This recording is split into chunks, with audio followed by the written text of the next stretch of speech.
The monitor beeped steadily as Nathan's fingers traced her face for the first time. "You're not Madison," he whispered, his newly restored vision confirming what his heart had known for months. Emily's tears fell freely as the truth crashed down around them. "I never meant to," she began, but he placed a finger on her lips. "I know exactly who you are," he said softly. "I've always seen you, even in the darkness." "You don't have a choice, Emily. Madison isn't coming." The words hung in the air of the luxurious bridal suite like a death sentence. Emily Peterson stood frozen, her trembling fingers clutching the antique pearl necklace at her throat, the only piece of jewelry that wasn't borrowed or selected by her mother's designer. "But Mom, this is insane. I can't just..." "Can't what?" Catherine Peterson's voice cut through the room as she yanked the $50,000 Vera Wang wedding dress from its protective covering. "Can't save your family from complete financial ruin? Can't do the one thing we've ever asked of you?" Emily caught her reflection in the floor-length mirror. Pale skin, auburn hair, hastily styled by the celebrity stylist who'd been expecting Madison, eyes wide with terror. Nothing like her confident blonde sister, who was supposed to be marrying billionaire Nathan Reed today. "He'll know," Emily whispered, her Boston accent slipping through, something her sister had professionally trained out of her voice years ago. "Nathan might be blind, but he's not stupid." Catherine approached, her manicured fingers digging into Emily's bare shoulders. "Listen to me carefully," she hissed, breath heavy with gin despite the early hour. "Your father's real estate investments in Boston have collapsed. We are 3 weeks away from losing everything. The Greenwich estate, the summer house, your trust fund, everything." Emily closed her eyes, feeling the weight of family expectation crushing down on her shoulders. Always the responsible one, the quiet daughter, the one who abandoned her dreams of teaching special education at Yale to care for her grandfather, while Madison collected achievements and Instagram followers. Madison decided last night that marriage, to a blind man, regardless of his Wall Street connections, wasn't her brand, Catherine continued, practically spitting the words. She took the jet to Mykonos with that photographer she met at Fashion Week. The wedding planner knocked urgently on the door. 15 minutes, Mrs. Peterson." Catherine thrust the wedding dress toward Emily. 6 months. That's all we need. 6 months of marriage, then the prenup matures with the first payment. $50 million, Emily. Then you can divorce him, go back to your little books, and everyone wins. "Except Nathan," Emily murmured. Her mother's laugh was brittle. "Please. Men like Nathan Reed don't marry for love. They marry for convenience and status. Madison was arm candy with the right connections. He's getting exactly what he bargained for. A Peterson woman from the right background with the right pedigree." As the makeup artist rushed in for final touches, Emily found herself being transformed. Heavier foundation, longer false eyelashes, Madison's signature red lipstick. Each stroke of the brush erased more of herself. "We've prepared for this," Catherine reminded her. "All those FaceTime calls you made pretending to be her when she was too busy with her MBA. The voice coaching, the etiquette lessons." Emily remembered those calls, Nathan's deep voice on the other end, his thoughtful questions, his surprising vulnerability when discussing books or music. She'd found herself looking forward to those conversations, guilt gnawing at her even. As she perfected Madison's laugh, "What about the marriage certificate?" Emily asked suddenly. "It has Madison's name." Catherine's smile was cold. "Money fixes such problems, dear. The right clerk, the right amount, it already bears your name instead." The massive cathedral bells began to toll, their resonant sound vibrating through the stone walls. Below, 500 of New York's elite waited in St. Patrick's Cathedral, along with a live stream crew broadcasting to Madison's 250,000 Instagram followers. "Last chance, Emily," her mother said, holding the dress open. "Your family or your conscience. Choose." Emily stepped forward, arms raising mechanically as the silk and lace slipped over her body. The dress was too tight across the chest, too long at the hem, made for Madison's model proportions, not her own softer curves. As her mother fastened the buttons with brutal efficiency, Emily caught sight of the bouquet, white peonies, Madison's favorite because they photographed well. Nathan had once mentioned on a call that he loved the scent of lilacs because they reminded him of his childhood in Minnesota before the accident. Madison had laughed and changed the subject. "There. Now remember, keep your voice higher, laugh more, touch his arm constantly like Madison does." The wedding coordinator appeared at the door. "It's time!" As Emily took her first step toward the cathedral nave, she heard her mother's final whispered command. "Don't you dare ruin this, Emily. If this marriage fails, we lose everything. The E. Massive oak doors swung open, revealing the sea of faces turned expectantly toward her. The wedding march began, its triumphant notes feeling more like a funeral dirge. At the altar, Nathan Reed stood tall and distinguished in his custom Tom Ford tuxedo, dark glasses concealing his eyes, white cane at his side. His chiseled features betrayed no emotion, though his head tilted slightly at the sound of her approach. Emily took a shuddering breath and began walking down the aisle toward the man she was about to marry under false pretenses. A man who couldn't see the deception, playing out before hundreds of witnesses. A man who, in less than 20 minutes, would become her husband while believing she was someone else entirely. What happens when a lie becomes your life? Emily's deception has only just begun, and Nathan's blindness might conceal more than just her identity. Don't miss what happens next in this heart-wrenching tale of forbidden love and family betrayal. I, Madison Elizabeth Peterson, take you, Nathan James Reed, to be my lawfully wedded husband. The words tasted like ash in Emily's mouth as she repeated them after the priest. Her fingers trembled within Nathan's strong grip. His touch was gentle but confident, a man accustomed to navigating the world without sight. With this ring I thee wed, Nathan said, his deep voice resonating through the cathedral as he slipped a platinum band studded with diamonds onto her finger. It was too loose, made for Madison's slender hands, not Emily's shorter fingers. When the priest pronounced them husband and wife, Nathan leaned forward. Emily's heart hammered against her ribs as his lips found hers with unexpected precision. The kiss was brief but tender, nothing like the performative display Madison would have orchestrated for her Instagram followers. "You're trembling," Nathan whispered as they turned to face the applauding crowd. "Stage fright, Mrs. Reed?" Emily forced Madison's practiced laugh. "Just overwhelmed, darling." The reception at the plaza was a blur of champagne flutes, air kisses, and carefully orchestrated photo opportunities that her mother directed with military precision. Emily's cheeks ached from maintaining Madison's signature smile while dodging questions about honeymoon plans and her finished MBA thesis. "You're doing surprisingly well," Catherine hissed during a rare private moment, adjusting Emily's hair. "For the next photo, though you could laugh more, Madison always laughs at everything." "I feel sick," Emily whispered. "This is wrong, Mom. These people are congratulating us on a marriage built on lies." "These people," Catherine replied icily, "are the same Manhattan elite who would watch us fall without blinking if your father's financial troubles became public. Now smile." As night fell, the inevitable moment arrived, the departure for the honeymoon suite at Nathan's Upper East Side penthouse. Her mother had coached her extensively, pressing a small vial of Madison's signature Chanel No. 5 into her hand, with explicit instructions about applying it before bed. "Madison always smells like this," Catherine had insisted. "Men may not notice much, but a blind man notices everything." The elevator ride to the penthouse was silent. Nathan loosened his bow tie, his fingers moving with practiced ease despite never seeing the garment. "You're quiet," he observed as the elevator climbed past the 30th floor. "Different from our calls." Emily's pulse quickened. "Just tired from the day. All those people..." His head tilted slightly. "You sound different too." The elevator. Doors opened directly into the penthouse, revealing a vast space of minimalist luxury. Everything was pristine white, black and gray, designed for a man who experienced his home through touch rather than sight. "Welcome home," Nathan said, setting down his cane and navigating the space with familiar ease. "Can I get you anything?" "Charles stocked the bar yesterday." Emily stood frozen in the entryway, the reality of her situation crashing down. This wasn't just a wedding ceremony to endure.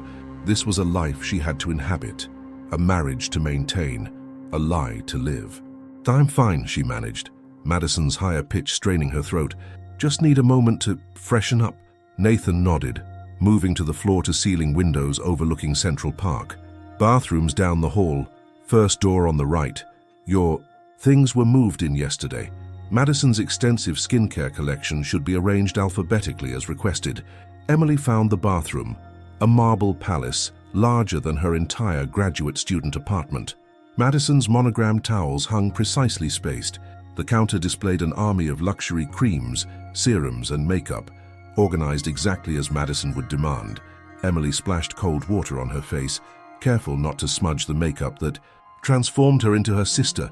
In the mirror, a stranger stared back, Madison's signature hairstyle, Madison's preferred lipstick shade, Madison's practiced smile. What have I done?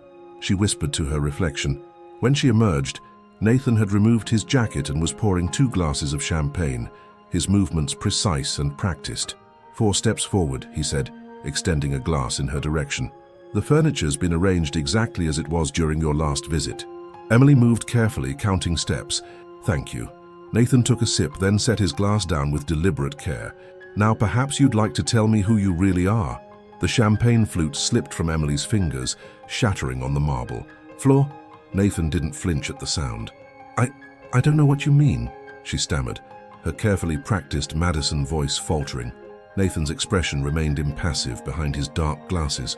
Madison has a small scar on her right hand from a sailing accident in Cape Cod. Her fingernails are always perfectly manicured with gel extensions. She wears 3 specific rings she never removes, family heirlooms. He took a step closer, and Emily found herself backing against the wall. Your hands are different, slightly shorter fingers, no scar, unmanicured nails. No rings except the wedding band I just placed there. His voice remained calm, controlled.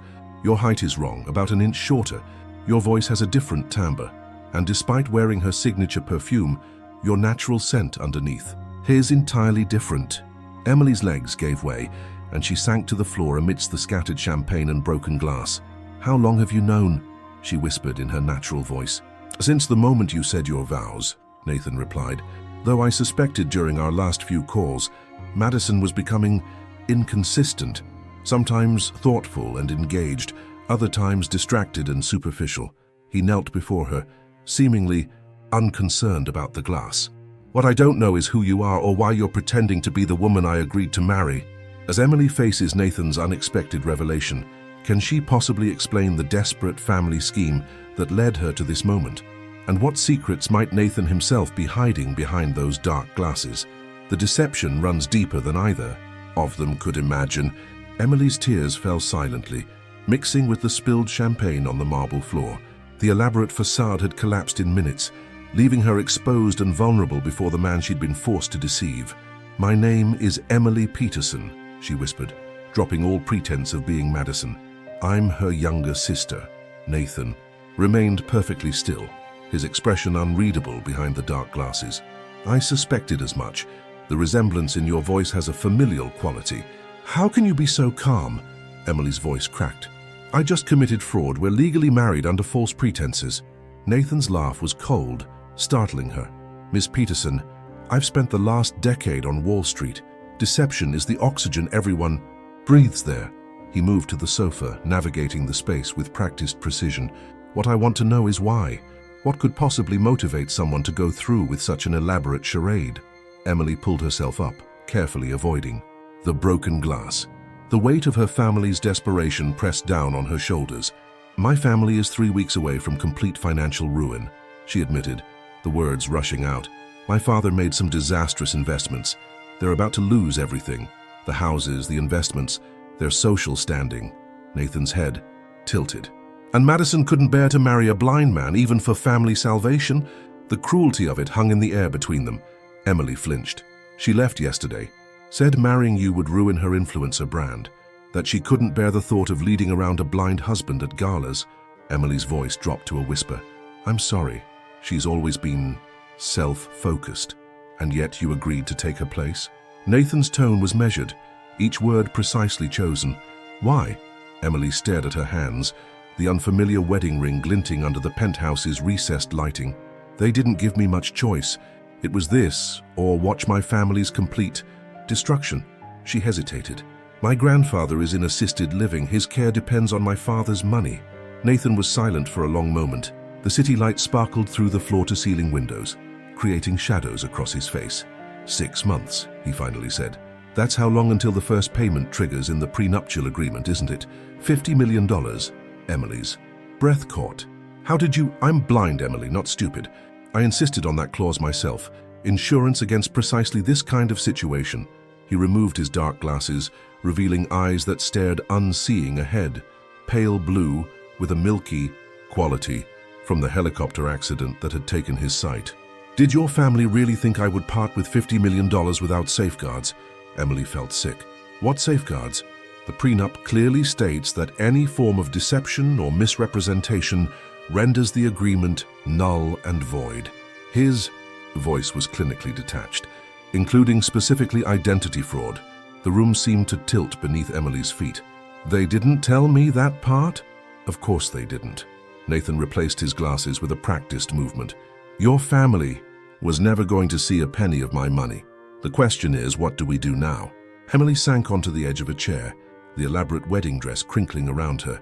I'll leave immediately. You can have the marriage annulled. I'll face whatever legal consequences. And your grandfather? Nathan interrupted.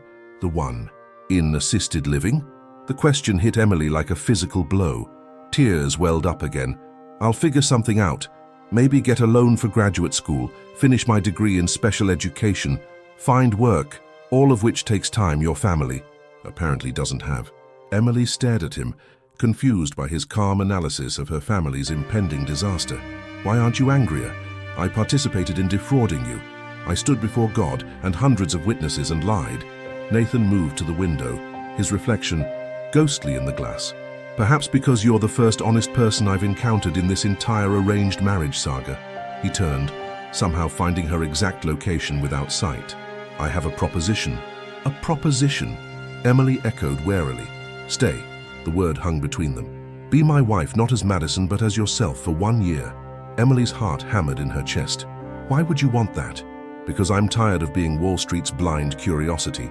The brilliant investor who lost his sight but not his golden touch. Bitterness edged into his voice. Madison approached our arrangement like a business merger with excellent PR potential. I suspect you're different. I don't understand what you're asking. Nathan's expression hardened. I'm offering you a legitimate contract. You stay for 1 year. Be seen with me at the necessary functions. Help maintain the fiction of a successful marriage. In exchange, I'll ensure your grandfather's care is secured permanently through a separate trust. After the year ends, we divorce amicably, and you walk away with enough to restart your education. Emily's mind raced. And if I refuse, then I contact my lawyers tonight. The marriage is annulled on grounds of fraud, and I press charges against your entire family. His voice softened slightly. I take no pleasure in that option, but I won't be made a fool of. Emily looked down at the wedding ring, too large, too ostentatious for her hand. What about Madison, my mother? They'll never accept this arrangement. They don't need to. The legal documents list you, Emily Peterson, as my wife. The public narrative can remain that I married a Peterson daughter. Nathan's smile was razor thin. Unless your family wishes to publicly admit to orchestrating this fraud. Emily closed her eyes, trapped in an impossible choice. Stay married to a stranger under yet another form of deception, or destroy her family completely. I need to know one thing, she said finally. Why me? You could find anyone to play this role. Nathan was quiet for a moment. During those calls, when you were pretending to be Madison, there were moments of genuine connection. When you forgot to perform and just spoke as yourself. He paused. Those were the only conversations I've actually enjoyed in years. The admission hung in the air between them. Emily remembered those moments too, discussing books Madison had never read, music Madison had never appreciated, the guilty pleasure she'd taken in those conversations. 1 year, she whispered, and my grandfather will be secure. You have my word. Nathan extended his hand into the space between them. Do we have a deal, Emily Peterson? Emily's marriage of deception has transformed into a contract of mutual convenience, but at what cost to her heart? And what secrets might Nathan be concealing behind his own carefully constructed walls? As they embark on this charade within, a charade, neither suspects how deeply their lives are about to entwine. The morning after their wedding night, Emily woke on the Italian leather sofa where she'd eventually fallen asleep, still wearing Madison's wedding dress. A cashmere blanket had been draped over her, Nathan's doing, she presumed. The broken champagne glass had been cleaned up. No evidence remaining of last night's confrontation. She found Nathan in the kitchen, navigating the space with practiced efficiency as he prepared coffee. He'd changed into tailored slacks and a crisp white shirt, his dark glasses firmly in place. Black, I presume, he asked without turning, somehow sensing her presence. Madison always insisted on some elaborate concoction with almond milk and 3 sweeteners. Black is fine, Emily replied, still disoriented by the strange reality she now inhabited. How did you know I was here? A slight smile touched his lips. Your perfume is gone. I can smell your natural scent now. It's quieter. less intrusive. He handed her a mug with perfect precision. "We have practical matters to discuss." Emily wrapped her fingers around the warm ceramic, anchoring herself. "I should call my mother, tell her that you've been discovered and somehow salvaged an arrangement anyway." Nathan's tone was cool. "I suggest we proceed more strategically. For now, let your family believe their plan succeeded." Emily stared at him. "You want me to continue deceiving them?" "I want them to stew in the consequences of their actions," he replied evenly. "Meanwhile, we need to establish our parameters." He gestured toward the dining area, a minimalist space with an obsidian table overlooking the city. Emily followed, the wedding dress rustling awkwardly around her. "First," Nathan began, "appearances. The public believes I married Madison Peterson. You'll need to maintain enough of her public persona to avoid suspicion." "I can't be her," Emily protested. "I don't have her social media expertise or her—" "I'm not asking you to become your sister," he interrupted. "Just to maintain necessary appearances at key functions. Your family's social connections were a primary reason for this arrangement." Emily flinched at the reminder that she, like Madison before her, was merely a business asset to him. "Second," he continued, "living arrangements. This penthouse has 3 bedrooms. You'll take the guest suite at the end of the hall. I've had your actual belongings retrieved from your apartment." Emily nearly spilled her coffee. "How did you manage that overnight?" "Money is an excellent accelerant, Miss Peterson." His tone was matter-of-fact. "Are your doctoral thesis notes, your clothing, modest as it is, and your books, all arrived an hour ago." The efficiency was unsettling. "You've been planning this." Nathan's expression remained impassive. "I've been prepared for contingencies." "There's a difference." He slid a folder across the table. "Third, legal matters. This document outlines our arrangement: 1 year of marriage, regular public appearances, mutual respect and privacy.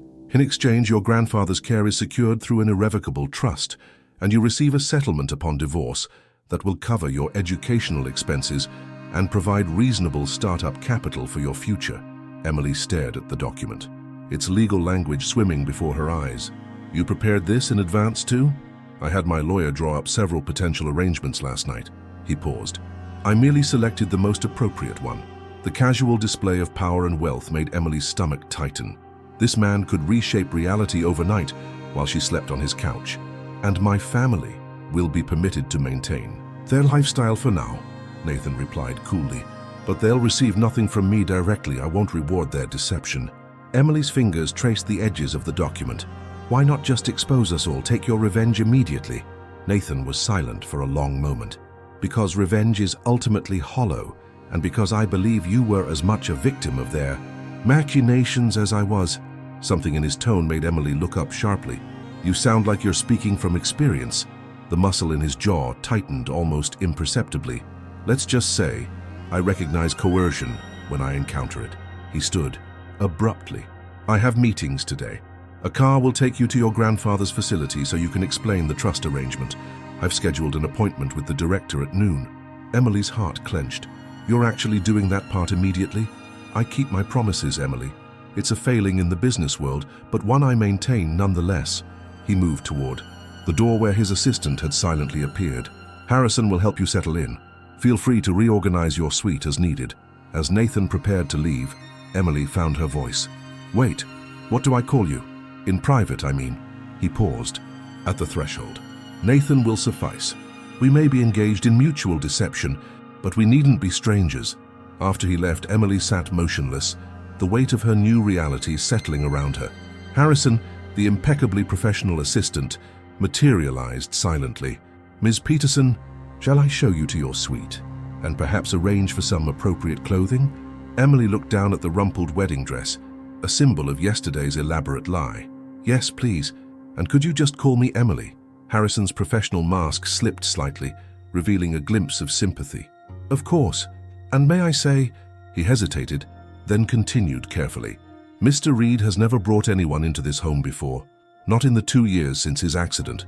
The revelation hung in the air as Emily followed Harrison down the hallway, past Nathan's bedroom with its door firmly closed, to the guest suite at the end. The space was impersonal but luxurious. Soft grays and blues, a wall of windows overlooking the park, a bathroom larger than her graduate student apartment. True to Nathan's word, her belongings had been arranged carefully. Books alphabetized, On shelves, clothing hung in the walk-in closet, her laptop set up on the desk.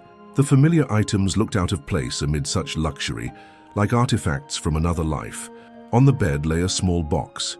Inside, Emily found a simple platinum band, sized perfectly for her finger, not Madison's, and a note in Braille. Below it, the translation, "For public appearances." N. Emily slipped the ring onto her finger, replacing the ostentatious diamond from yesterday's ceremony. The weight was different, lighter but somehow more consequential. Her phone buzzed with messages from her mother. "How's married life? Remember, keep him happy. 50 million depends on it." Emily stared at the screen, the callous words reflecting everything about her family's priorities. With sudden clarity, she realized she'd been as blind as Nathan in some ways, unable to see her family for what they truly were until this moment. She set the phone aside without responding and turned to the window. Below, Manhattan continued its relentless pace, unaware of the elaborate deception playing out in the penthouse above. Somewhere down there, Nathan was moving through his world of wealth and power, equally trapped in their strange arrangement. As Emily steps into her role as Nathan's not-quite wife, questions linger beneath the surface of their pragmatic arrangement. What trauma lies behind Nathan's understanding of coercion? And can two people bound by convenience and deception possibly find truth between them? The chess game has only just begun. 3 weeks into their arrangement, the penthouse had transformed in subtle ways. Emily's books now filled shelves that had been merely decorative. Fresh flowers, not Madison's preferred camera-ready peonies, but fragrant lilacs that Nathan could enjoy, appeared in simple vases. The kitchen, previously used only by staff, now occasionally filled with the scent of Emily's baking. The changes weren't lost on Nathan, who moved through the space with increasing confidence, rarely using his cane within the apartment. "You've rearranged things," he observed one evening, as they prepared for their first public appearance together, a charity gala for the Metropolitan Museum. Emily froze. "I'm sorry, I should have asked before." "No," he interrupted, surprising her. "It's better, more logical. The furniture creates clearer pathways now." Emily relaxed slightly, watching as he navigated to the bar with perfect precision, pouring 2 glasses of scotch. She'd noticed how he counted steps under his breath, mapping the space in his mind. "You've been practicing," she observed, accepting the offered glass. A slight smile touched his lips. "I find I dislike stumbling around. My own home." "My own home, not our home." The distinction wasn't lost on Emily. "Are you ready for tonight?" he asked, settling into the chair opposite her. "The Peterson Reed marriage debut." Emily's stomach tightened. "Your world is intimidating," says the woman with a nearly completed PhD. "Academic achievement doesn't prepare you for Manhattan high society," she countered. "Everyone will expect Madison's confidence, her social media savvy. They'll see what they expect to see," Nathan interrupted. "People rarely look beyond the surface, especially when wealth is involved." Emily took a steadying sip of scotch, the liquid burning down her throat. "What if someone realizes I'm not her?" Nathan's expression darkened. "Then we'll deal with it. But remember, legally you are Emily Reed now. We merely let people assume which Peterson daughter I married." The doorbell chimed, and Harrison appeared with a garment bag. "From Bergdorf's, Miss Peterson, as requested." Emily had dreaded this moment all day. After Nathan's assistant had taken her measurements, she'd been shown photographs of gowns suitable for Mrs. Reed's station. All were Madison's style, revealing, dramatic, designed to command attention. In the bedroom, Emily unzipped the bag with trembling fingers, expecting another costume for her ongoing performance. Instead, she found a gown of midnight blue silk, elegant but understated, with long sleeves and a modest neckline. Beautiful without screaming for attention, nothing Madison would ever choose. When she emerged, Nathan had changed into his tuxedo. He turned at the sound of her approach, his head tilting slightly. "Harrison described the gown to me," he said quietly. "I thought it might suit the real Emily better than Madison's typical choices." Something tightened in Emily's chest. "Thank you." "Don't thank me yet. Tonight won't be easy." His voice hardened. "Your mother will be there. First contact since the wedding." Emily's newfound confidence evaporated. She hadn't spoken to her family since the wedding, letting them believe their plan was proceeding. Nathan had insisted on this silence, calling it strategic patience. The limousine ride downtown passed in tense silence. As they approached the museum's illuminated facade, Emily's anxiety peaked. "Remember, Nathan said quietly as the car stopped. "You're Emily Reed tonight. Not Madison's replacement. Not your family's sacrificial lamb. My wife." The possessive pronoun sent an unexpected shiver through her. Before she could respond, the door opened to a barrage of camera flashes. Nathan's hand found hers with unerring accuracy, his touch steadying as they emerged into the chaos. They navigated the red carpet with practiced ease, Nathan playing the attentive husband, Emily forcing herself to stand tall despite the whispers that followed them. "Madison looks different," someone murmured nearby. "Less flashy. Marriage must be mellowing her." Inside, the museum's grand hall throbbed with New York's elite. Emily spotted her mother immediately. Catherine Peterson held court near the bar, her smile brittle, eyes constantly scanning the crowd. When she saw them, her expression flickered between relief and calculation. "Darling," Catherine air-kissed Emily's cheeks, her fingers digging painfully into her arm. "You've been ignoring my calls." "We've been settling in," Nathan answered smoothly. "Newlywed privacy." Catherine's smile never reached her eyes. "Madison, sweetheart, that dress is so understated. Not your usual statement piece." "I'm evolving," Emily replied, forcing Madison's cadence into her voice. "Nathan appreciates subtlety." Catherine's gaze sharpened. "Does he? How fascinating." She lowered her voice. "Have you discussed the Bergman investment opportunity with him yet? Your father needs an answer by Monday." Emily felt Nathan stiffen beside her. "We're not discussing business tonight, Mrs. Peterson," he said coolly. "This is a charity event, not a board meeting." Before Catherine could respond, Emily spotted a familiar figure across the room, Madison herself, tan from her extended Greek vacation, holding court among admirers. Their eyes met across the crowded space, Madison's widening in shock and fury. "She's here," Emily whispered, her knees threatening to buckle. "Madison's here." Nathan's grip on her elbow tightened. Unexpected but manageable. "Stay calm." But Madison was already making her way toward them, champagne sloshing in her glass, her expression thunderous. Catherine intercepted her, fierce whispers exchanged between mother and daughter. "What's happening?" Nathan asked quietly. "Mother is blocking her," Emily described. "They're arguing. Madison looks livid." Catherine returned alone, her smile strained. "Small family matter, nothing to worry about. Madison sends her regards." The lie was transparent, but Catherine forged ahead. "Now, Nathan, about that investment opportunity." "Mrs. Peterson," Nathan interrupted, his tone glacial. "I should clarify something. My marriage to your daughter doesn't grant you access to my portfolio. Any investment opportunities should be directed to my office through proper channels." Catherine's smile froze. "Of course. I merely thought, if you'll excuse us," Nathan continued. "I promised my wife a tour of the new exhibition." As they moved away, Emily felt her mother's gaze boring into her back. "That was dangerous," she whispered. "She suspects something's wrong." "Let her suspect," Nathan replied, guiding her toward a quieter gallery. "Your family has been using you as a financial pawn your entire life. It's time someone established boundaries." In the relative privacy of the Egyptian wing, Emily finally exhaled.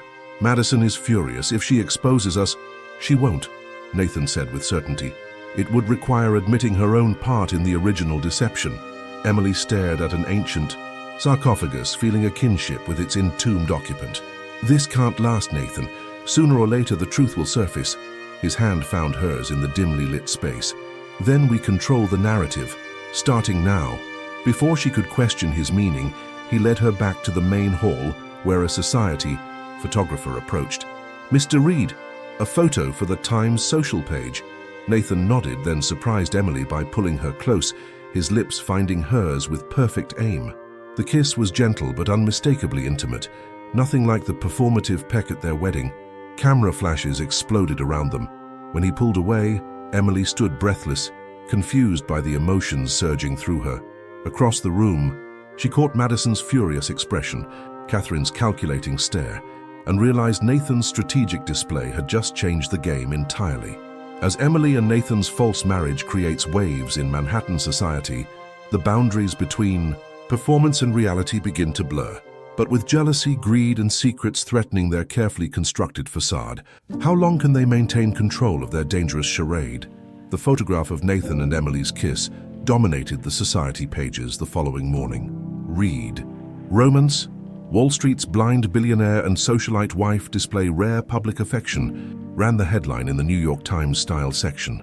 Emily stared at the image over breakfast, unsettled by how genuine they appeared. Nathan's hand cupping her face, her body leaning into his. It looked like love, not strategy.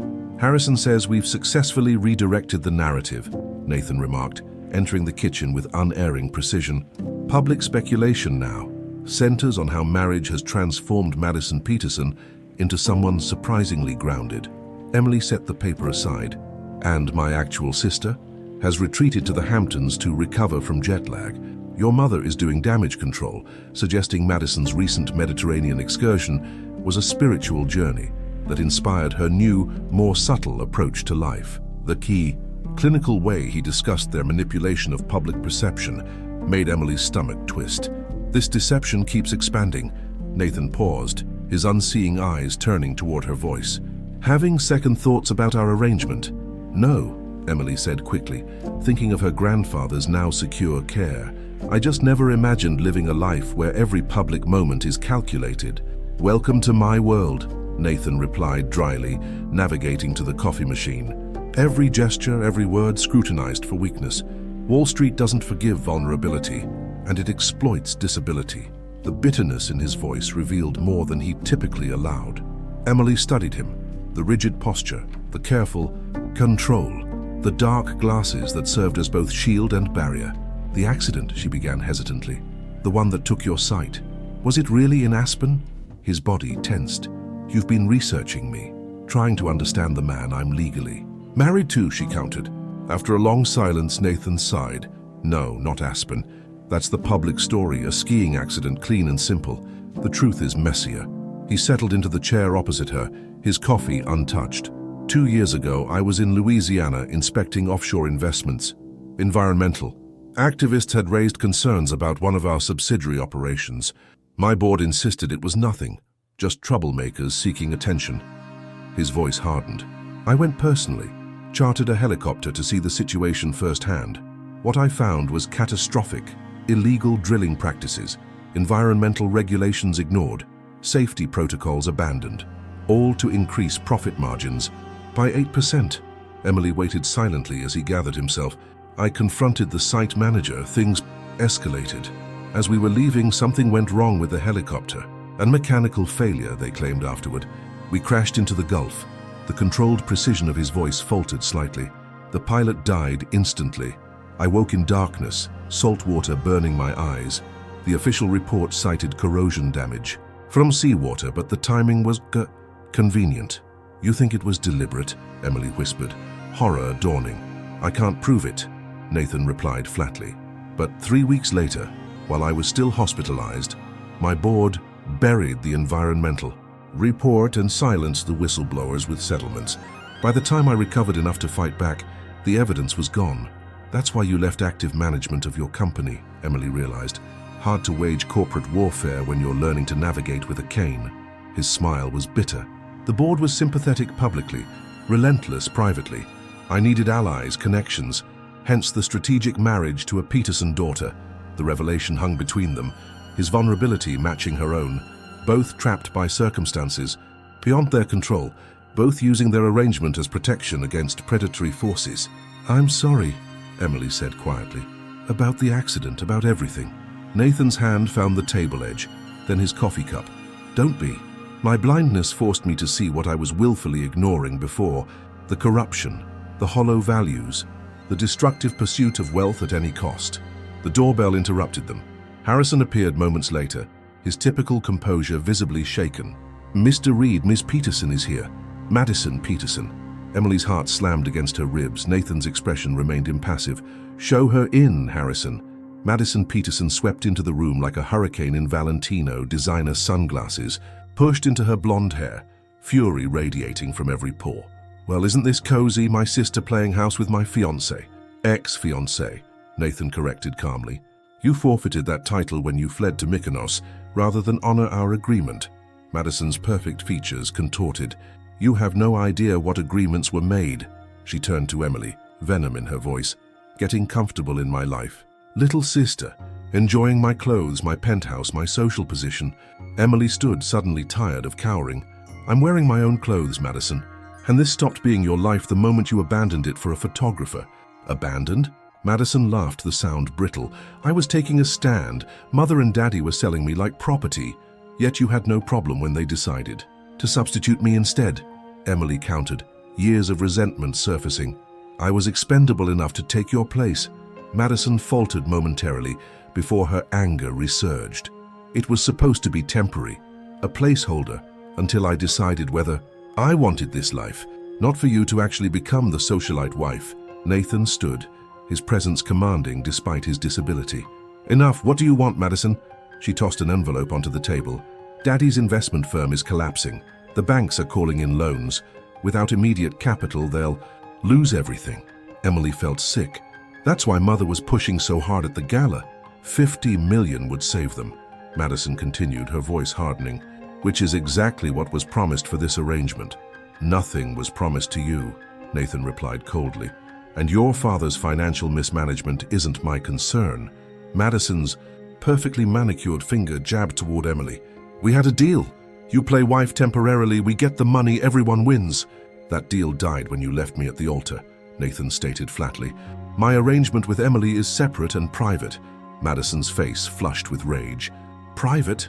There's nothing private about that disgusting publicity stunt you pulled last night. Do you know what people are saying? That Madison Peterson has been tamed, subdued, domesticated. Each word dripped with contempt. My influencer contracts are being reconsidered as we speak. Perhaps, Emily suggested quietly, you could simply tell the truth, that you're not the one who married Nathan. The silence that followed was deafening. Madison stared at her, then laughed incredulously. And admit we committed fraud. Destroy what's left of the Peterson name. Face potential criminal charges. She shook her head. You've grown a spine, Emily, but you're still naively stupid. She snatched up her purse. This isn't over. Mother is already planning her next move, and Emily? Her voice dropped to a venomous whisper. Remember who you really are. The replacement. The afterthought. The daughter they only sent to Yale because rejecting the acceptance would look bad socially. After she stormed out, Emily stood frozen, Madison's parting shot having found its mark with surgical precision. She's right, Emily whispered. I am just the replacement.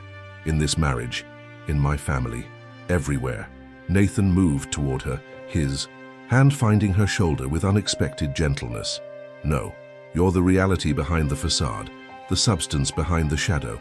But as his phone began ringing incessantly with calls from his board, and Emily's phone lit up with texts from her parents, they both knew the fragile piece of their arrangement was shattering around them.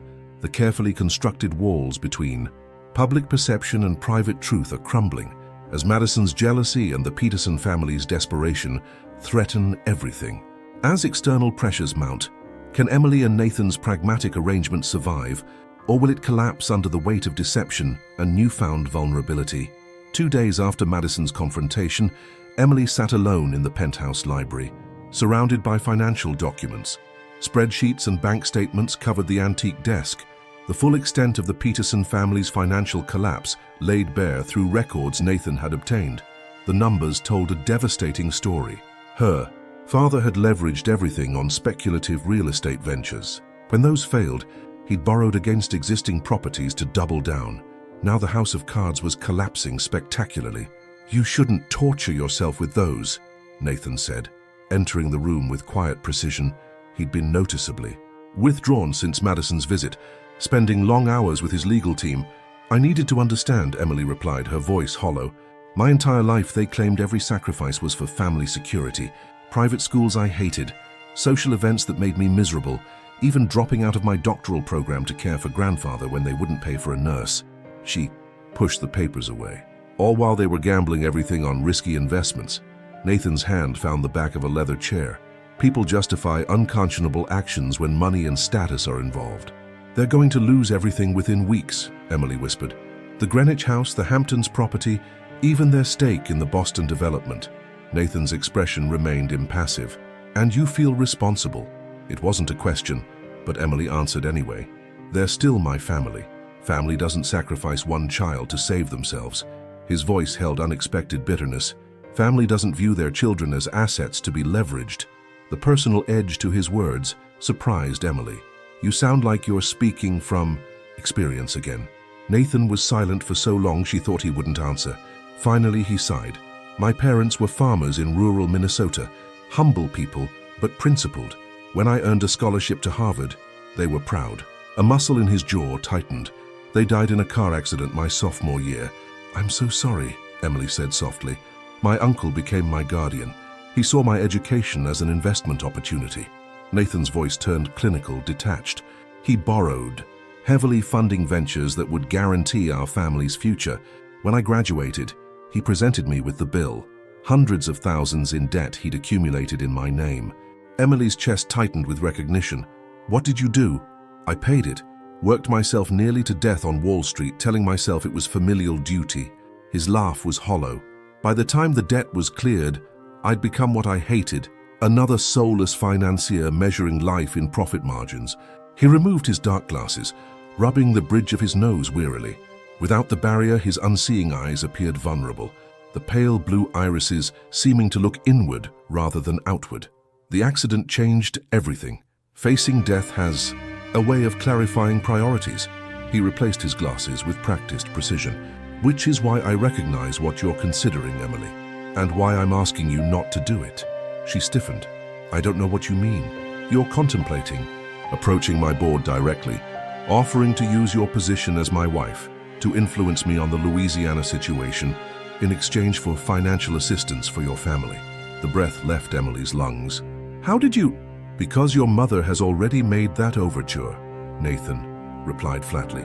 "Yesterday, to my senior vice president, she suggested that with proper incentive you could persuade me to drop my ongoing internal investigation into the accident." Emily felt physically ill. I wouldn't." "I know." His voice softened marginally. "But your family would, and they're counting on your loyalty to pressure you." Tears burned behind Emily's eyes. "The investigators, the calls from your board members, you're still fighting them over the environmental violations." Nathan moved to the window, his reflection ghostly in the glass as afternoon light silhouetted his tall frame. "The accident may have taken my sight, but I won't let it take my conscience too. Too many people were harmed. Fishermen, coastal, communities, wildlife." He turned back toward her. "Your family sees you as leverage against me. The board believes you might be their way to finally silence me. You're caught in the middle, Emily." The realization of how thoroughly she was being manipulated by her family, by Nathan's enemies, felt like drowning. "What am I supposed to do?" "Choose yourself," Nathan said simply. "For once, choose what you need, not what others demand from you." Before Emily could respond, Harrison appeared with uncharacteristic urgency. "Mr. Reed, I apologize for the interruption. Mr. and Mrs. Peterson are in the lobby, insisting on coming up. They're quite agitated." Emily's heart sank. "My parents." Nathan's expression hardened. "Let them come." The minutes that followed were excruciating. Emily paced the living room, while Nathan remained perfectly still, a statue of calm before the storm. When the elevator doors finally opened, Catherine and William Peterson burst into the penthouse like invaders. "What have you done?" William demanded, waving papers frantically. "The bank called our loans, every single one." Catherine rushed to Emily, gripping her arms painfully. "Fix this. Whatever game you two are playing, it ends now. Your father's—" "Board meeting is tomorrow. They'll force him out without emergency capital." Nathan stepped forward, his voice glacial. "Your financial problems aren't my concern, Mr. Peterson." "Like hell they aren't," William shouted. "This marriage was an agreement. Our daughter for your social standing, your money for our investments." "Your daughter," Nathan emphasized icily, "not your sacrificial lamb." And our agreement became void the moment Madison abandoned her obligations. Catherine's perfectly maintained facade cracked, mascara-tinged tears tracking down her cheeks. "You don't understand. These investors, they're not patient men. William guaranteed returns he can't deliver. You've borrowed from loan sharks," Emily realized with horror. "Not just banks." Her father's silence confirmed her worst fears. "Please," Catherine whispered, turning to Nathan. "50 million. That's all we need to satisfy the most dangerous creditors. And if I refuse?" William's face contorted with rage. "Then we expose everything. The fraud, the identity swap, all of it. Mutually assured destruction," Nathan observed coldly. "You'd destroy Emily's reputation alongside your own. She's just the spare daughter anyway." William spat viciously. The one without the connections or the ambition. The cruel words hung in the air, a lifetime of conditional love finally spoken aloud. Emily stepped back from her mother's grip, a strange calm settling over her. "Get out," she said quietly. Catherine blinked in confusion. "Emily, be reasonable. Get out." Emily's voice gained strength.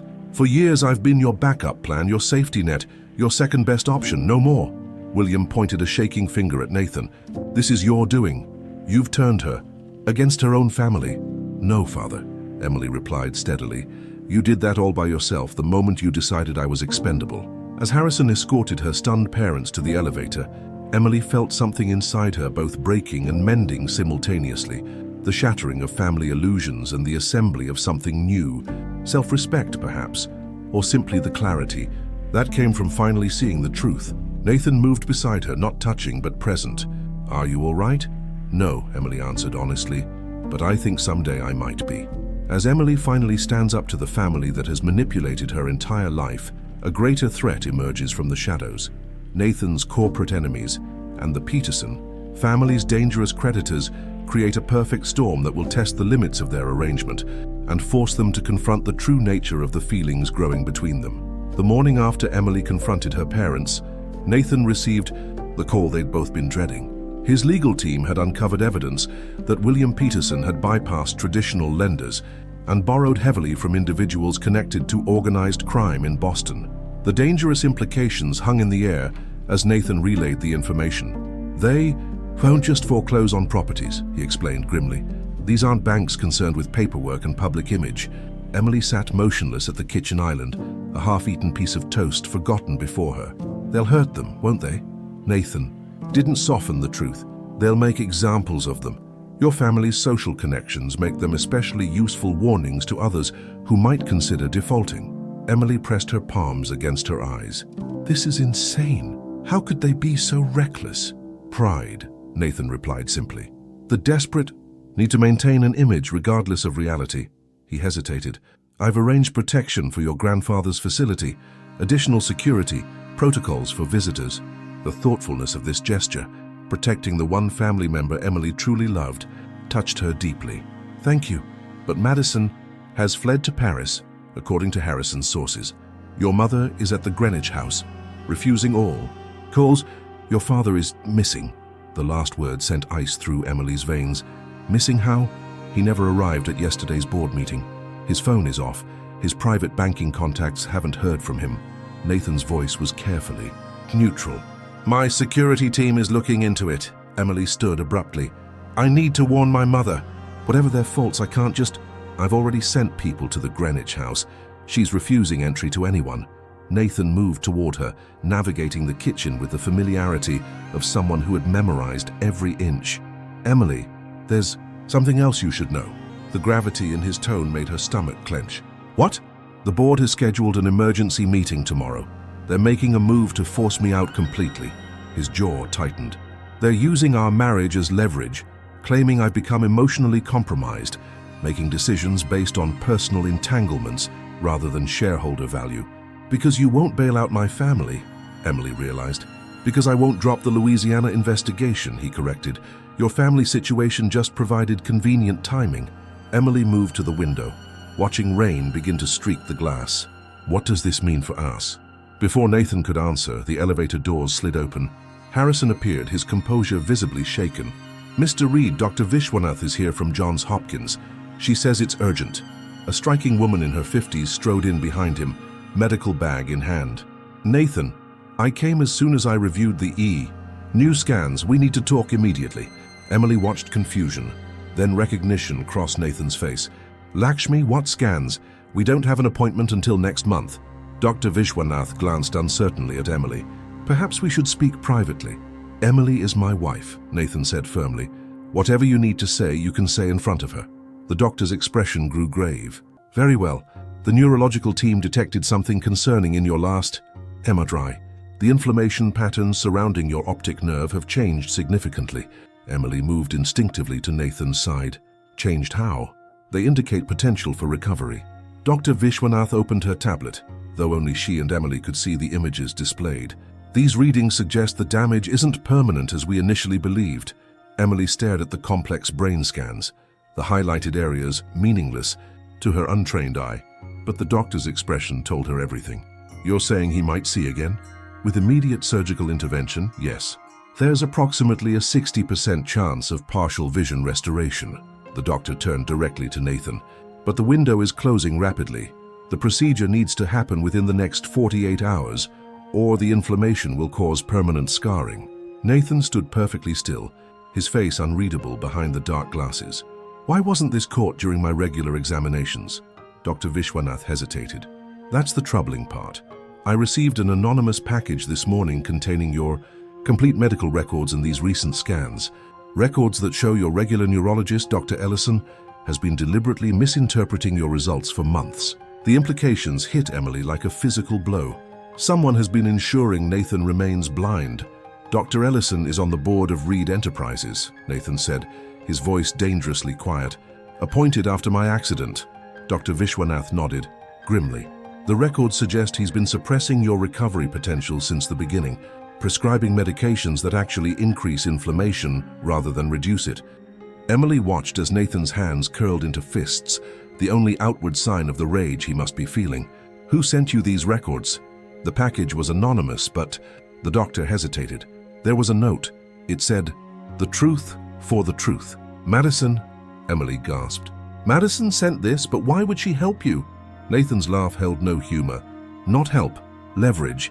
Your sister is offering evidence of medical malpractice in exchange for the money your family needs. Dr. Vishwanath looked uncomfortable. I don't know about any of that. I only know that as your physician, I must inform you that without immediate surgery, you will permanently lose any chance of regaining your sight. The silence that followed was deafening. Emily's mind raced. Madison had somehow uncovered a conspiracy within Nathan's own company to keep him blind and dependent. The same board members who were trying to force him out tomorrow had been ensuring he remained disabled. I'll need to go to Baltimore immediately, Nathan said finally. Harrison, make the arrangements. As the assistant and doctor moved away to coordinate logistics, Emily touched Nathan's arm gently. Nathan, it's monstrous what they did to you.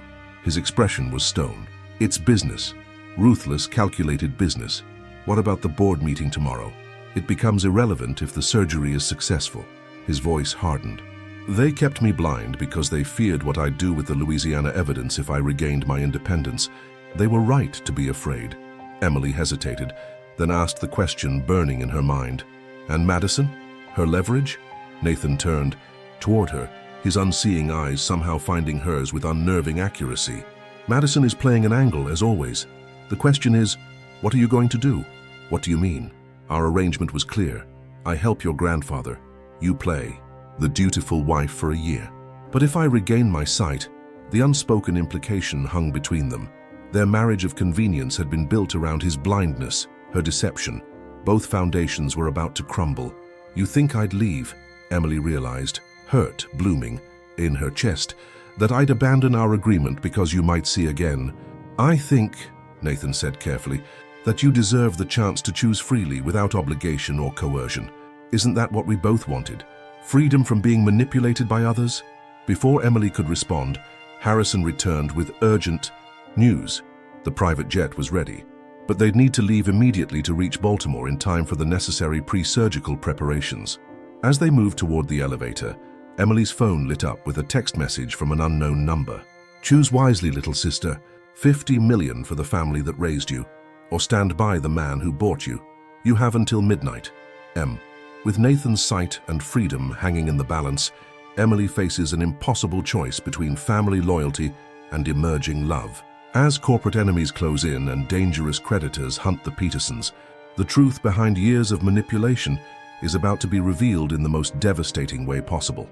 The private hospital suite in Johns Hopkins resembled a luxury hotel, a room more than a medical facility.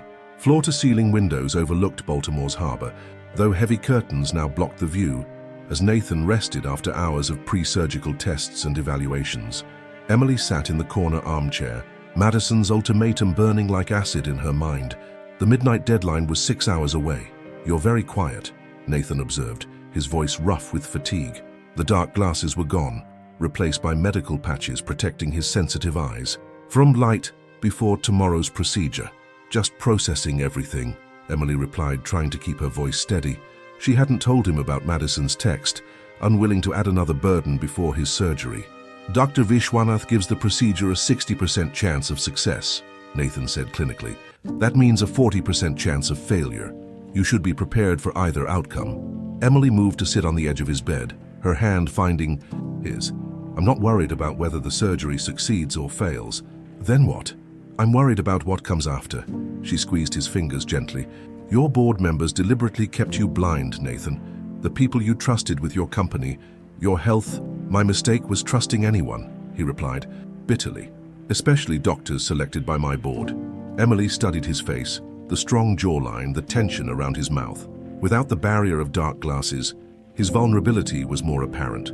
You haven't asked about my family since we left New York, she observed. Nathan's expression hardened. Because I know Madison is using them as leverage against you, against us. So he knew. Emily shouldn't have been surprised. Nathan's intelligence network was thorough. She texted me, 50 million by midnight, or she releases evidence that I'm not Madison, that our marriage is fraudulent, and destroys herself in the process, Nathan noted. Your sister plays high-stakes games without understanding the consequences. These aren't games anymore, Nathan. My father is missing. My mother is alone in Greenwich with potential mob enforcers looking for payment. Emily's voice cracked. They're horrible, manipulative people, but they're still my family. Nathan was silent for a long moment. What are you going to do? The question hung between them. Simple words weighted with impossible complexity. I don't know, Emily admitted, tears welling. The logical choice is you. Our arrangement. My grandfather's security, my future. But emotion isn't logical, Nathan finished for her. They raised me. For all their faults, all their cruelty. Emily couldn't finish. Nathan's hand tightened around hers. You don't have to justify basic human compassion, Emily, even toward those who don't deserve it. A knock interrupted them as Dr. Vishwanath entered with a tablet in hand. I have the final surgical plan for your review, Nathan, and some unexpected news. Emily tensed at the doctor's tone. What's happened? Dr. Vishwanath looked troubled. William Peterson was admitted to Boston Memorial Hospital an hour ago. Severe injuries consistent with assault. He's in critical condition. The room tilted sideways as Emily processed the news. My father was beaten. By whom? The police report suggests creditors sending a message, the doctor said gently. I only know because the hospital flagged potential violence against family members. They're recommending protection for your mother and sister. Nathan's face had gone completely still. Harrison has already arranged security for Catherine Peterson. Madison's location in Paris has proven elusive. Emily stood shakily. I need to go to Boston. My mother will be... Security will bring her to Boston Memorial, Nathan interrupted firmly. So you need to stay here where it's safe. Nathan, I can't just... Emily. His voice cut through her panic. These aren't ordinary creditors collecting debts. They're sending violent messages. You appearing unprotected would give them another target. Dr. Vishwanath looked uncomfortable. I should leave you to discuss this privately. Mr. Reed, we need your surgical consent within the hour. After she departed, Emily paced the room frantically. This changes everything. If they've hurt my father this badly, my mother and Madison are in immediate danger, which is precisely why Madison's ultimatum is especially manipulative, Nathan said, his voice controlled. She's using your father's condition to force your hand. Emily stopped pacing. What do you mean? Check your phone. I guarantee there's another message. With trembling fingers, Emily retrieved her phone. Sure enough, a new text from Madison had arrived. Daddy's in the hospital because of your stubbornness. 50 million by midnight or his accident won't be the last. Blood is on your hands now. Emily read it aloud, her voice breaking. Emotional manipulation at its finest, Nathan observed coldly. Using your father's condition to extort money while simultaneously absolving themselves of responsibility for creating the dangerous situation in the first place. Emily sank back into the chair. What am I supposed to do? Let them die? No. Nathan's response was immediate and surprising. You protect them because that's who you are, Emily, but you do it without sacrificing yourself. He reached for the call button, summoning his assistant. When Harrison appeared, Nathan's instructions were precise. Transfer 20 million to the secure account we established. Use it to negotiate with the Boston creditors directly. Secure written confirmation that the debt is considered paid in full. Emily stared in disbelief. Nathan, you don't have to. 20 million buys their safety, he continued as if she hadn't spoken. Not a penny more. Make it clear this is a one-time intervention with no possibility of additional funds. And Harrison, ensure the transfer cannot be traced back to me personally. After the assistant departed, Emily found herself speechless. Before you thank me, Nathan said evenly. Understand my motivations aren't entirely altruistic. 20 million resolves the immediate danger and deprives Madison of her leverage. Emily moved to the bed, taking his hand in both of hers. Why would you do this? After everything they've done? Nathan was quiet for a moment, his expression softening. Because I've spent the past month watching you sacrifice yourself for a family that never deserved you. Because despite everything, your compassion for them never wavered. His voice dropped. And because somewhere between our fraudulent vows and this hospital room, my feelings for you became inconveniently real. The admission hung in the air. Between them, unexpected, unplanned, unavoidable. Nathan, Emily began, but he shook his head. Don't respond to that now. Not with your father in critical condition and my surgery hours away. His voice regained its usual control. We have more immediate concerns. Emily's phone buzzed with a call from Harrison. The assistant's news sent fresh shockwaves through her system. Madison had been traced to a private airfield outside Paris, boarding a jet registered to Victor Mendez, a board member of Reed Enterprises. She's working with your board, Emily realized, horror dawning. Madison has been feeding them information all along. Nathan's laugh was bitter. Of course, the perfect inside source, the bitter, almost bride with intimate knowledge of our arrangement. They're going to use her testimony at tomorrow's board meeting to force you out, Emily concluded. While you're in surgery, unable to defend yourself, unless... Nathan hesitated, his mind clearly racing. Emily, I need you to do something for me. Something only you can do. Anything, she replied without hesitation. Tomorrow, while I'm in surgery, I need you to attend that board meeting in my place. His expression was deadly serious. As my legal wife, you have proxy rights during medical emergencies. Emily felt panic rising. Nathan, these are corporate sharks who kept you blind for their benefit. I don't know the first thing about... You know the truth, he interrupted, about Louisiana, about their medical conspiracy, about Madison's involvement. His hand found hers unerringly. And unlike me, you can see their faces when you confront them with evidence. Emily's heart raced at the enormity of what he was asking. They'll destroy me. No, his voice held absolute certainty. They'll underestimate you.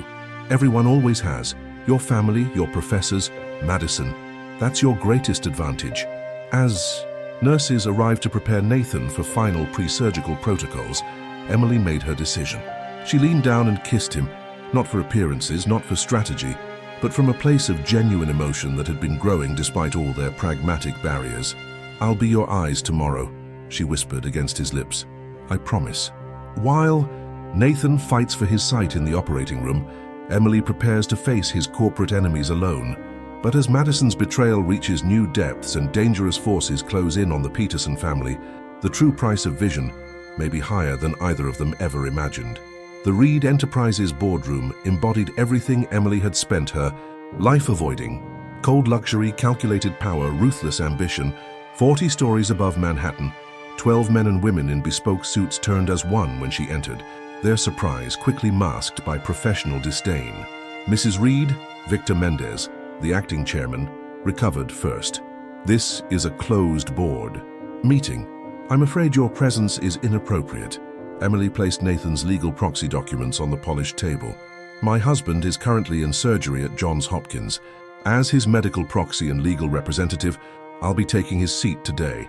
The board members exchanged glances, some concerned, others calculating.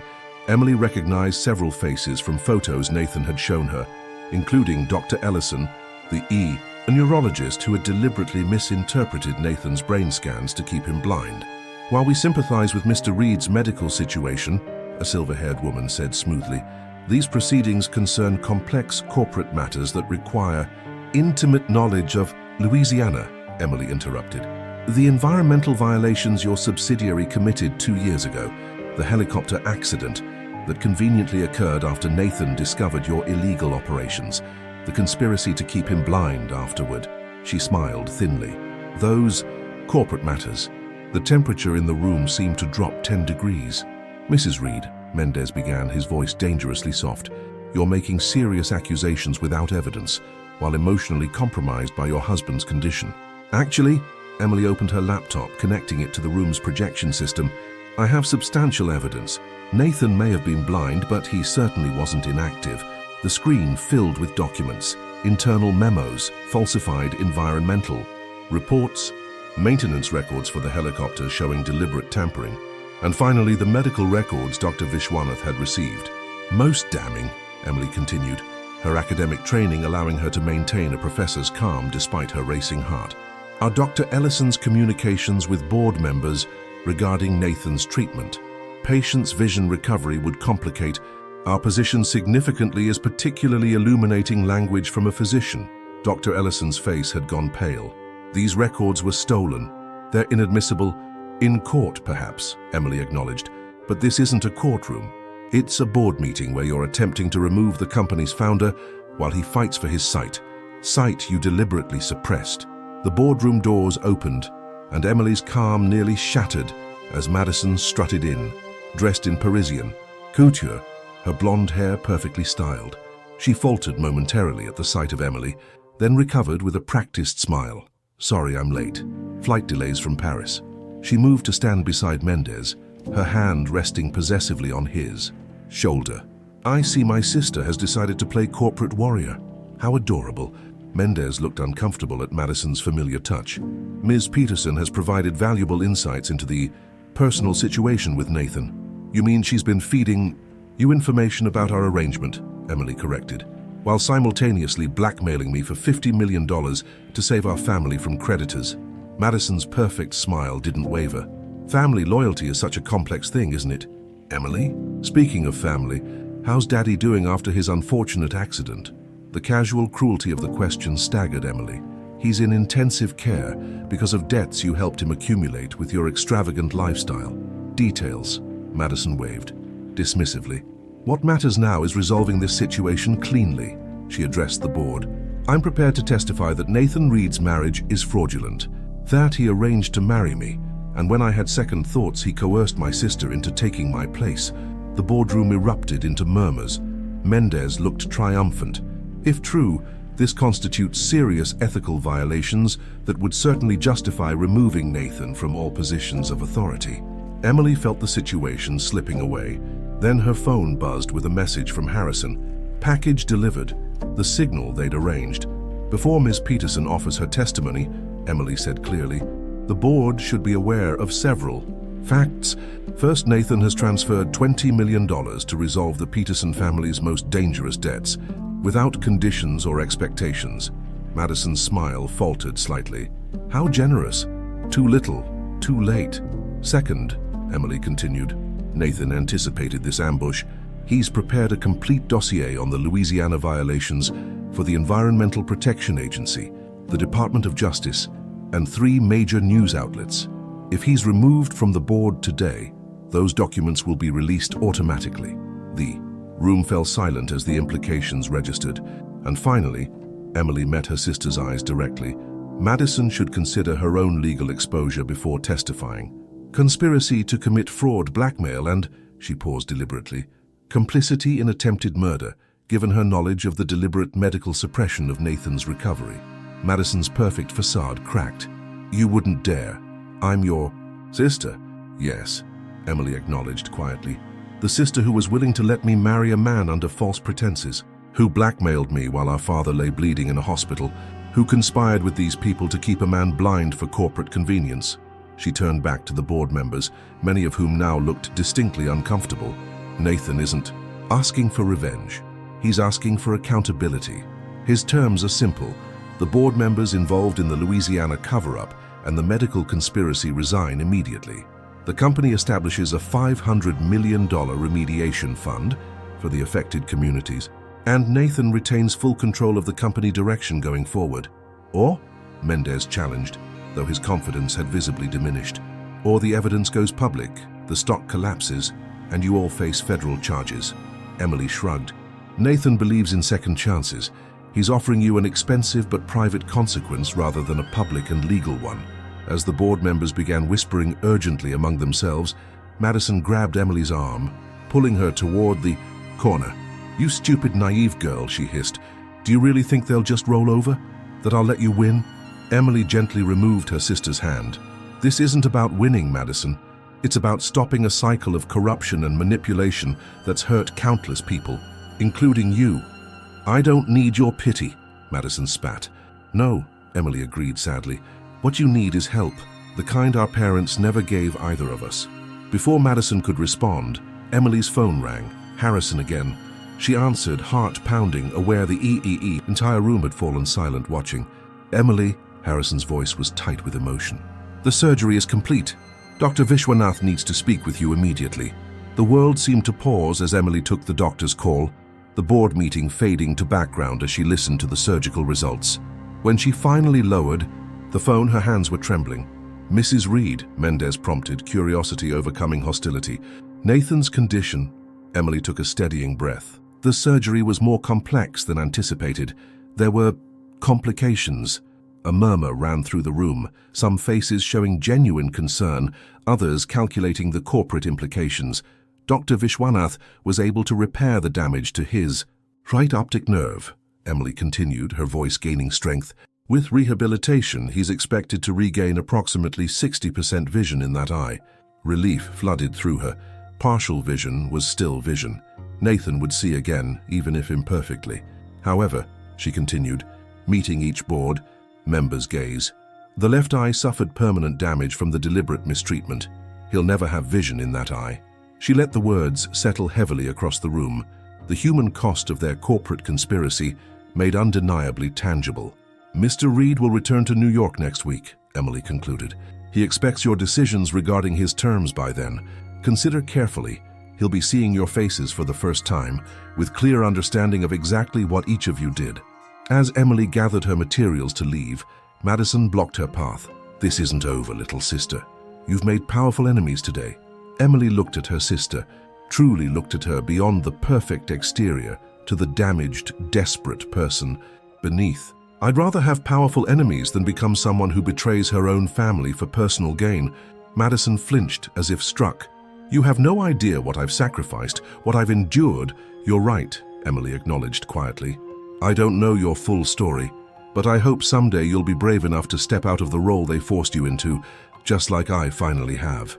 As Emily walked out of the boardroom, she felt a weight lifting, the burden of being the dutiful daughter, the replacement sister, the obedient pawn in other people's games. For the first time in her life, she had stood her ground not for someone else's benefit, but for justice and truth, and for Nathan, who would soon see the world again, imperfectly, partially, but genuinely, just like their unexpected love, born from deception, but transforming into something real and lasting against all odds. The battle for Reed Enterprises reaches its climax as Emily confronts the board that conspired against Nathan, while Madison's ultimate betrayal is revealed. But as Nathan regains partial sight, and their carefully constructed arrangement transforms into genuine love, both Emily and Nathan must face the most important question. What happens when you finally see the truth about yourself and those you love? 6 months after the surgery, Emily and Nathan walked hand in hand through Central Park, autumn leaves creating a golden carpet beneath their feet. With partial vision in his right eye, Nathan saw the world like an impressionist painting, shapes and colors blending in beautiful imperfections. "So you know what I love most about seeing only partially," he whispered, stopping to gently touch Emily's face. "I still need to feel to truly see." The transformation of Reed Enterprises was in full swing. 7 board members had resigned. The Reparation Fund for Louisiana Communities was benefiting thousands of families, and the couple had established a foundation to support victims of corporate fraud. Emily had completed her doctorate in special education and now led an innovative program for visually impaired children, while her grandfather thrived in a new facility near the couple's apartment. The Petersons had gone their separate ways. William had recovered physically, but the scandal had ruined his social reputation, leading him to accept a modest position at a smaller firm in Boston. Catherine had sold the Greenwich mansion and lived quietly in a Connecticut apartment. Her social ambitions finally silenced by reality, and Madison. She surprised everyone by abandoning her influencer life to work with an NGO in Asia. An occasional email to Emily suggesting that perhaps like Nathan, she had needed to lose everything to truly see what mattered. The marriage that began as a fraud had transformed into the truest thing in both their lives, a daily reminder that sometimes we need darkness to find light, and that the most genuine love is born not from perfection, but from the compassionate acceptance of our shared imperfections and scars. What about you? Have you ever stopped to think how many times you put others' expectations above your own needs? How many masks do you wear daily, trying to be who others expect instead of discovering your true essence? Perhaps the most powerful lesson from Emily and Nathan's journey is that our vulnerability, what we try to hide from the world, is precisely what makes us authentically human and worthy of true love. What are you willing to sacrifice today for fear of disappointing others? What version of yourself are you denying the world? If this story touched your heart and made you reflect on your own choices, don't keep these reflections to yourself. Subscribe to the channel, turn on notifications, and share your experiences in the comments below. And don't miss our next emotional story.